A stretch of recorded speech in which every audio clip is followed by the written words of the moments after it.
দেশের সাম্প্রতিক রাজনীতির অন্যতম আলোচিত তরুণ নেতা নাহিদ ইসলাম তার নতুন রাজনৈতিক যাত্রা শুরু করেছেন।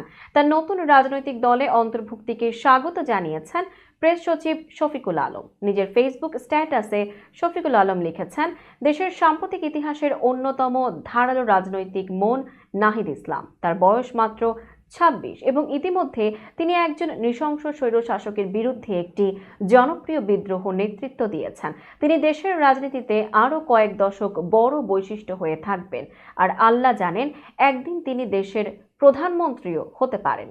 এদিকে সদ্য পদত্যাগ করা অন্তর্বর্তী সরকারের তথ্য উপদেষ্টা নাহিদ ইসলামকে ভবিষ্যৎ প্রধানমন্ত্রী বলে মন্তব্য করেছেন উপপ্রেস সচিব অপূর্ব জাহাঙ্গীরও। এদিন প্রধান উপদেষ্টা বরাবর নাহিদ ইসলাম পদত্যাগপত্র জমা দেওয়ার পর তাকে নিয়ে সোশ্যাল মিডিয়া ফেসবুক ভেরিফাইড অ্যাকাউন্টে এক পোস্টে একথা বলেন অপূর্ব জাহাঙ্গীর। মঙ্গলবার বেলা 3:22 ফেসবুক পোস্টে উপপ্রেস সচিব লেখেন, একদিন প্রধানমন্ত্রী হবেন তিনি, আপনি বাজি ধরতে পারেন। তবে এর কিছুক্ষণ পর স্ট্যাটাসে পরিবর্তন আনেন অপূর্ব।